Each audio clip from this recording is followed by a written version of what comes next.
ವಾರ್ಷಿಕ ಸಭೆ ಅಶ್ವಥ್ ಅವರು ಅಧ್ಯಕ್ಷರಾಗಿದ್ದು ನಿರ್ವಹಿಸಿದ್ದಾರೆ. ಹಳೇದು ಯಾರ್ಯಾರು ಈ ಸಂಘ ಸಂಸ್ಥೆಗೆ ಫೌಂಡೇಶನ್ ಆಯ್ತು ಅವ್ರನ್ನೆಲ್ಲ ಕರೆದು ಇವತ್ತು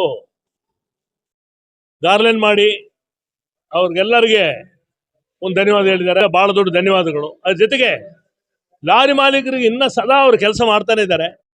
ಇತ್ತೀಚೆಗೆ ಇನ್ನ ಇಡೀ ರಾಷ್ಟ್ರದಲ್ಲಿ ಜಲ್ಲಿ ನಮ್ಮ ಹತ್ರ ಇನ್ಫ್ರಾಸ್ಟ್ರಕ್ಚರ್ ಇಷ್ಟಿದ್ದು ಸುಮಾರು 6 ಲಕ್ಷ ಕೂಲಿ ಕಾರ್ಮಿಕರು ತಮಿಳುನಾಡಿಗೆ ಹೋಗೋ ಪರಿಸ್ಥಿತಿ ಆಗೋಗ್ಬಿಡ್ತು.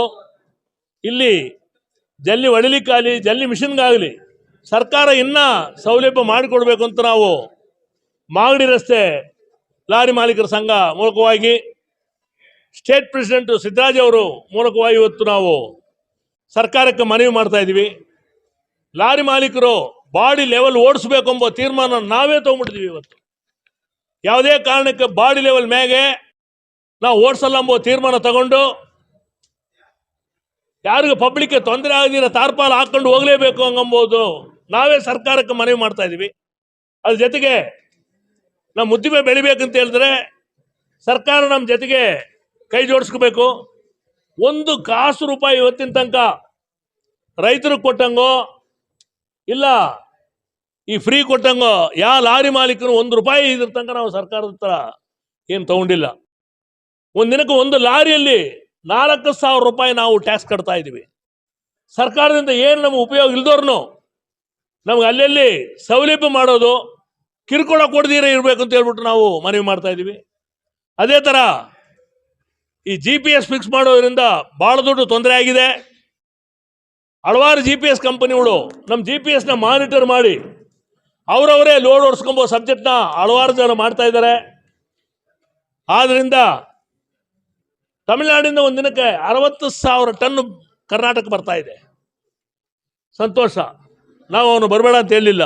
ಆದ್ರೂ ಇಲ್ಲಿರೋ ಜಲ್ಲಿ ಮಾಲೀಕರಿಗೆ ಬೇಕಾದಷ್ಟು ದೂರದಲ್ಲಿ ಇರ್ತಕ್ಕಂಥ ಬಂಡೆನ ಒಡೆದು ತಗೊಂಬರ್ಲಿಕ್ಕೆ ಸರ್ಕಾರ ನಮಗೆ ಜೊತೆ ಕೈ ಜೋಡಿಸ್ಕೋಬೇಕು ಅಂತ ನಾನು ಕಳಕಳೆ ಇವತ್ತು ನಮ್ಮ ಸ್ಟೇಟ್ ಪ್ರೆಸಿಡೆಂಟ್ ಸಿದ್ದರಾಜ್ ಅವರು ಜೊತೆಗೆ ಇದನ್ನು ನಾನು ತಿಳಿಸ್ತಾ ಇದ್ದೀನಿ.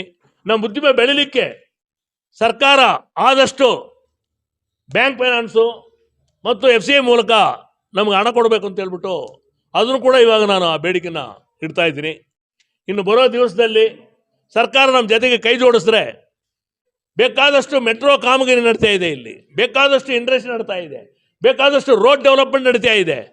ಸುಮಾರು 25,000 ಕೋಟಿ ಮ್ಯಾಗ ಸೆಂಟ್ರಲ್ ಗೌರ್ಮೆಂಟ್ ಇನ್ವೆಸ್ಟ್ ಮಾಡಿರ್ತಕ್ಕಂಥ ಕರ್ನಾಟಕದಲ್ಲಿ ರೋಡು ಡೆವಲಪ್ ಆಗ್ತಾ ಇರುವಾಗ ಜಲ್ಲಿ ಅವಶ್ಯ ಬೇಕಾಗುತ್ತೆ, ರೋಬೋಸೆಂಟ್ ಬೇಕಾಗುತ್ತೆ, ಎಲ್ಲ ಬೇಕಾಗೋ ಕಾರಣ ಸರ್ಕಾರ ನಮ್ಮ ಜೊತೆಗೆ ಕೈ ಜೋಡಿಸ್ಕೋಬೇಕು ಅಂತ ಕಳಕಳಿ ಮನವಿ ಮಾಡಿ, ನೀವು ಸ್ಟ್ರಿಕ್ಟಾಗಿ ಎನ್ಫೋರ್ಸ್ಮೆಂಟ್ ಮಾಡಿ ಬೇಡ ಅಂತ ಹೇಳಿಲ್ಲ, ಪದೇ ಪದೇ ನಮಗೆ ಅಲ್ಲಲ್ಲಿ ಈ RTO ಕಿರುಕುಳನ ತಪ್ಪಿಸ್ಬೇಕು ಅಂತ ನಾವು ಮನವಿ ಮಾಡ್ತಾ ಇದ್ದೀವಿ. ಮೈನ್ಸ್ ಆ್ಯಂಡ್ ಜಿರಾಜಿಯವರು ಸಪೋರ್ಟ್ ಮಾಡ್ತಾ ಇದ್ರೂ ಇನ್ನು ಮುಂದೆ ನಮಗೆ ಅಲ್ಲಲ್ಲಿ ಲಾರಿ ಮಾಲೀಕರಿಗೆ ಕಿರುಕುಳ ಕೊಡ್ದಿರಾ ಒಂದು ವ್ಯವಸ್ಥೆ ಮಾಡಬೇಕು. ಸರ್ಕಾರ ಮುಖ್ಯವಾಗಿ ರೋಡಲ್ಲಿ ಗಾಡಿ ನಿಂತರೆ ನಮಗೆ ಭಾಳ ದೊಡ್ಡ ತೊಂದರೆ ಆಗುತ್ತೆ. ಅದರಿಂದ ರೋಡ್ ಸೈಡ್ ಅಮ್ಯುನಿಟೀಸ್ ಮಾಡಿ ಕೊಡಬೇಕು. ಬೆಂಗಳೂರು ಸುತ್ತಮುತ್ತ ಗ್ರಾಮದಲ್ಲಿ ನಮ್ಮ ಲಾರಿಗಳು ಆಲ್ಟ್ ಮಾಡಲಿಕ್ಕೆ ಒಂದು ಜಾಗ ಮಾಡಿಕೊಡ್ಬೇಕು ಅಂತ ಹೇಳ್ಬಿಟ್ಟು ನಾವು ಕಳಕಳಿ ಮನವಿ ಮಾಡ್ಕೊಡ್ತಾ ಇದ್ದೀವಿ. ಅದೇ ಥರ ಸುಮಾರು 15 ವರ್ಷ ಮುಂದೆಯಿಂದ ಸ್ಥಳೀಯರು ನಾವು ಬೇಕಾದಷ್ಟು ಏಕರ್ ಲ್ಯಾಂಡ್ ಕೊಟ್ಟಿದ್ದೀವಿ. ನಲ್ಮಂಗಲ ಟೋಲಲ್ಲಿ, ಆ ಜಾಸ್ ಟೋಲ್ ಪಕ್ಕದಲ್ಲಿ ಕೋಟ್ಯಾಂತರ ರೂಪಾಯಿ ಖರ್ಚು ಮಾಡಿದ್ದು 550 ಕೋಟಿ, ಈಗ ಬಂದಿರೋದು 2,700 ಕೋಟಿ. ಆದರೂ ಕೂಡ ಸ್ಥಳೀಯರಿಗೆ ಒಂದು ಇಂಪಾರ್ಟೆಂಟ್ ಕೊಟ್ಟಿಲ್ಲ. ಇನ್ನು ಮುಂದೆ ನಾವು ಅಶ್ವಥ್ ನೇತೃತ್ವದಲ್ಲಿ ಅಲ್ಲಿ ಕುತ್ಕೊಂಡು ಯಾವುದೇ ಕಾರಣಕ್ಕೆ ಲೋಕಲ್ ಗಾಡಿಗೆ ನಾವು ಟೋಲ್ ಕೊಡಲ್ಲ ಎಂಬ ತೀರ್ಮಾನನ ತಗೊಂಡಾಗಿದೆ. ಅದ್ರ ಜೊತೆಗೆ 10 ದಿವಸ ಆಗಿ 1 ತಿಂಗಳು 10 ದಿವಸ ಆಗಿ 10 ವರ್ಷ ವಾಹನ 10 ವರ್ಷ ಮೇಲ್ಪಟ್ಟು ವಾಹನ ಪೊಲ್ಯೂಷನ್ ಪ್ರಾಬ್ಲಮ್ ಹೇಳ್ಬಿಟ್ಟು ಕೇಂದ್ರ ಸರ್ಕಾರ ಹೊಂದಿಸಿದೆ. 33,000 20 ವರ್ಷ ಗಾಡಿಗೆ, 24,000 15 ವರ್ಷ ಮೇಲೆ ಗಾಡಿಗೆ, 18,000 10 ವರ್ಷ ಮೇಲೆ FC ಮಾಡುವಾಗ ದುಡ್ಡು ಕಟ್ಟಬೇಕು ಅಂತ ಹೇಳಿದ್ದಾರೆ. ಪೊಲ್ಯೂಷನ್ ದುಡ್ಡು ಕಟ್ಟಿದ್ರೆ ಪೊಲ್ಯೂಷನ್ ಹೋಗ್ಬಿಡುತ್ತಾ? ಸರ್ಕಾರ ತಿಳಿಯಬೇಕು. ಇತ್ತೀಚೆಗೆ ಇಲ್ಲಿರ್ತಕ್ಕಂಥ ಸ್ಟೇಟ್ ಗೌರ್ಮೆಂಟ್ ಇಡೀ ರಾಷ್ಟ್ರದಲ್ಲಿ ಇರೋರು ಎಷ್ಟೋ ಕೆಲಸ ಮಾಡಿಕೊಟ್ಟಿದ್ದಾರೆ ಮಾನ್ಯ ಮುಖ್ಯಮಂತ್ರಿಗಳು. ಅದೇ ಥರ ರಾಮಲಿಂಗಾರೆಡ್ಡಿ ಅವರು ಬೇಕಾದಷ್ಟು ಲಾರಿ ಮಾಲೀಕರಿದ್ದಾರೆ, ಅದನ್ನೆಲ್ಲ ನಾವು ಇಟ್ಕೊಳ್ತೀವಿ. ಓದಿದ್ರನ್ನೇ ಲೈಸರು ಇಲ್ಲ ಅಂತ ಹೇಳಿ ಅವರು ನ್ಯಾಷನಲ್ ಲೆವೆಲ್ ವಾದ ಮಾಡಿದ್ರು. ಡೆಲ್ಲಿ ವಾದ ಮಾಡಿದ ತಕ್ಷಣ ಇಡೀ ಇದರಲ್ಲಿ ರಾಲಿ 14 ಜನಕ್ಕೆ 14 ಲಕ್ಷಕ್ಕೆ ಲೈಸೆನ್ಸ್ ಸಿಕ್ತು. ಅದೇ ಫೀಸು ಲೈಫ್ ಟ್ಯಾಕ್ಸ್ ಹಾಕಿದಾಗ ಕರ್ನಾಟಕದ ಜನಗಳಿಗೆ ತೊಂದರೆ ಆಗುತ್ತೆ ಅಂತ ಲೈಫ್ ಟ್ಯಾಕ್ಸ್ ತೆಗೆದುಬಿಟ್ಟು ನಾರ್ಮಲ್ ಮಾಡಿದ್ರು, ಟ್ಯಾಕ್ಸ್ ಇನ್ಕ್ರೀಸ್ ಮಾಡಿಲ್ಲ. ಈ ಪರಿಸ್ಥಿತಿ ಇರುವಾಗ ಕೇಂದ್ರ ಸರ್ಕಾರ 33,000 FC ಮಾಡೋದು ಅಂತ ಆರ್ಡರ್ ಮಾಡಿದ್ರೆ ಬಡ ಲಾಯಕ ಎಲ್ಲಿ ಹೋಗ್ತಾನೆ? ಅವನ ಪರಿಸ್ಥಿತಿ ಏನಾಗಬೇಕು?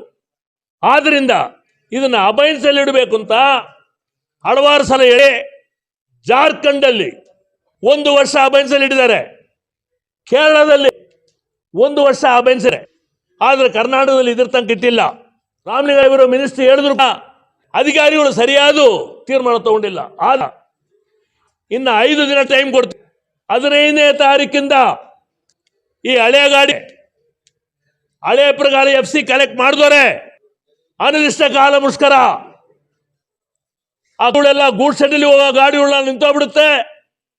FCI ಓಡಿಸೋದು ಅನ್ನಭಾಗ್ಯ ದಿಟ್ಟಕ್ಕೆ ಹೋಗತಕ್ಕಂಥ ಗಾಡಿಗಳೆಲ್ಲ ನಿಂತೋಗ್ಬಿಡುತ್ತೆ. ಸರ್ಕಾರ ಕೂಡಲೇ ಎಚ್ಚರಿಕೆ ತಗೋಬೇಕು. ನಾನು 45 ದಿವಸ ವೆಯ್ಟ್ ಮಾಡಿದೆ, ಇವತ್ತು ಮಾಡ್ತೀನಿ ನಾಳೆ ಮಾಡ್ತೀನಿ ಅಂತ ಹೇಳ್ಬಿಟ್ಟು ನಮಗೆ ಸರ್ಕಾರ ದಿವಸ ಗೋಳೈಕೊಳ್ತಾ ಇದೆ. ಮಾನ್ಯ ಮಂತ್ರಿಗಳು ಯಾರು ಕೂಡ ಇದ್ರ ತನಕ ಅಧಿಕಾರಿಗಳು ಸರಿಯಾದ ತೀರ್ಮಾನ ತಗೊಂಡಿಲ್ಲ. ಆದ್ರಿಂದ 15ನೇ ತಾರೀಕು ಬೆಳಗ್ಗಿಂದ ಇಡೀ ಕರ್ನಾಟಕದಲ್ಲಿ ಅನ್ನಭಾಗ್ಯ ದಿಟ್ಟಕ್ಕೆ ರೈಸ್ ಎಲ್ಲ ಕಂಪ್ಲೀಟ್ ಬಂದ್, ಗೂಡ್ಸ್ ಎಲ್ಲ ಬಂದ್, ಹಾರ್ಬರ್ ಬಂದ್.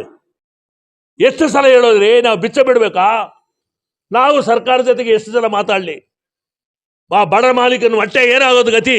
1,50,000 ರೂಪಾಯಿ ಗಾಡಿ ಮಾರಿದ್ರೆ ಹೋಗಲ್ಲ, 20 ವರ್ಷ ಗಾಡಿ, ಅದಕ್ಕೆ 33,000 ಕಟ್ಟಬೇಕಂತ. ಆದ್ರಿಂದ ರಾಜ್ಯಗಳಲ್ಲಿ ಈ ತರ ಕೇರಳದಲ್ಲಿ ಮಾಡಿರುವಾಗ ನಮ್ಮ ರಾಜ್ಯದಲ್ಲಿ ಮಾಡ್ಲಿಕ್ಕೆ ಏನ್ ಪ್ರಾಬ್ಲಮ್? ಇವರಿಗೆ ಕೂಡಲೇ ಮಾಡಬೇಕು ಅಂತ ಮಾನ್ಯ ಟ್ರಾನ್ಸ್ಪೋರ್ಟ್ ಮಿನಿಸ್ಟರ್ ರಾಮಲಿಂಗಾರೆಡ್ಡಿ ಅವರೇ, ನೀವು ಎಷ್ಟೋ ನಮಗೆ ಸೌಲಭ್ಯ ಮಾಡಿಕೊಟ್ಟಿದ್ದೀರಾ, ನಿಮ್ಮನ್ನ ನಮ್ಮ ಜೀವಮಾನ ಇರೋ ತನಕ ಮರೆಯೋಕ್ಕಾಗಲ್ಲ. ಆದ್ರೂ ಈ ಗಾಡಿ FC ಮಾಡೋದನ್ನ ದಯವಿಟ್ಟು ಕೇಂದ್ರ ಸರ್ಕಾರ ಮಾಡಿರೋ ಆರ್ಡರ್ನ ಅಬೈನ್ಸಲ್ಲಿ ಇಡಬೇಕು ಅಂತ ನಾನು ಕಳಕಳಿ ಮನವಿ ಮಾಡ್ಕೊಳ್ತೀನಿ. ನನ್ನ ಸಂಸ್ಥಬೇಕು, ಬೇರೆ ದಾರಿ ಇಲ್ಲ. ಎಲ್ಲ ಲಾರಿ ಮಾಲೀಕರು ಇವತ್ತು ಸಾವಿರಾರು ಜನ ಇವತ್ತು ಸೇರಿದ್ದಾರೆ. ಕೂಡಲೇ ಇದನ್ನು ವಾಪಸ್ ಪಡಬೇಕು. ಅಬೈನ್ಸಲ್ಲಿಟ್ಟು ಯಾವಾಗ ಪುನಃ ಕೇಂದ್ರ ಸರ್ಕಾರ ಹೇಳುತ್ತೋ ಅವತ್ತಿಂದ ನಾವು ದುಡ್ಡು ಕಟ್ಟಲಿಕ್ಕೆ ನಡೀತೀವಿ ಅಂತ ಹೇಳ್ತೀನಿ. ಮಾಲೀಕರ ಸಂಘದ ವತಿಯಿಂದ ನಡೆದ ಈ ಸಭೆಯಲ್ಲಿ ನಮ್ಮ ರಾಷ್ಟ್ರ ಚೇರ್ಮನ್ ಷಣ್ಮುಗಪ್ಪರು ಮತ್ತು ಗೌರವಾಧ್ಯಕ್ಷರು ನಮ್ಮೆಲ್ಲ ಪದಾಧಿಕಾರಿಗಳ ಸಮ್ಮುಖ ಸಭೆ ನೀಡಿತು. ಈ ಸಭೆಯಲ್ಲಿ ಸಭೆಯನ್ನು ತೀರ್ಮಾನ ಇದ್ದೀವಿ ನಾವೆಲ್ಲರೂ ಏನು ಅಂದ್ರೆ, ನಮಗೆ ಟೋಲ್ ಕಲೆಕ್ಷನ್ ಮಾಡ್ತಾ ಇದ್ದಾರೆ. ತುಮಕೂರು ರಸ್ತೆ ಟೋಲ್ ಕಲೆಕ್ಷನ್ ಅಲ್ಲಿ ಇನ್ನ ಹಗರಣ ಟೋಲು ರಸ್ತೆ ಕಾಮಗಾರಿ ನಡೀತಾ ಇದ್ರು. ಅಲ್ಲಿ ಬೆಂಗಳೂರಿಂದ ನಾವು ಈ ಗುರುಗುಂಟೆಪಾಳ್ಯದಿಂದ ತುಮಕೂರು ಹೋಗ್ಬೇಕು 2 ಅವರ್ ತಗೋತದೆ. ಮೊದಲು 45 ನಿಮಿಷ ತಗೊಳ್ಳೋದು. ಅಗಲೀಕರಣ ನಡೆಯುವಾಗೂ ಟೋಲ್ ವಸೂಲಿ ಮಾಡ್ತಾ ಇದ್ದಾರೆ. ಮತ್ತೆ ಎರಡನೇದು, ಅದನ್ನ ನಿಲ್ಲಿಸಬೇಕು. ಕೂಡಲೇ ನಮ್ಮ ರಾಷ್ಟ್ರೀಯ ಬಂದರೆ ಅವ್ರಿಗೆ ಗಮನ ತಂದಿದ್ದೀವಿ, ಹೋರಾಟ ಮಾಡ್ತಾ ಇದ್ದಾರೆ. ಇದನ್ನ ಟೋಲ್ ನಿಲ್ಲಿಸಬೇಕು ಅಂತ ನಾನು ಅದು ಅವ್ರಿಗೆ ವಾಯ್ದೆನೂ ಮುಗಿದೋಗಿದೆ. ಆದ್ರೂ ಇನ್ನು ಟೋಲ್ ಕಲೆಕ್ಷನ್ ಅದನ್ನ ನಿಲ್ಲಿಸಬೇಕು ಅಂತ ನಾನು ಮನವಿ ಮಾಡ್ಕೊತಾ ಇದ್ದೀನಿ.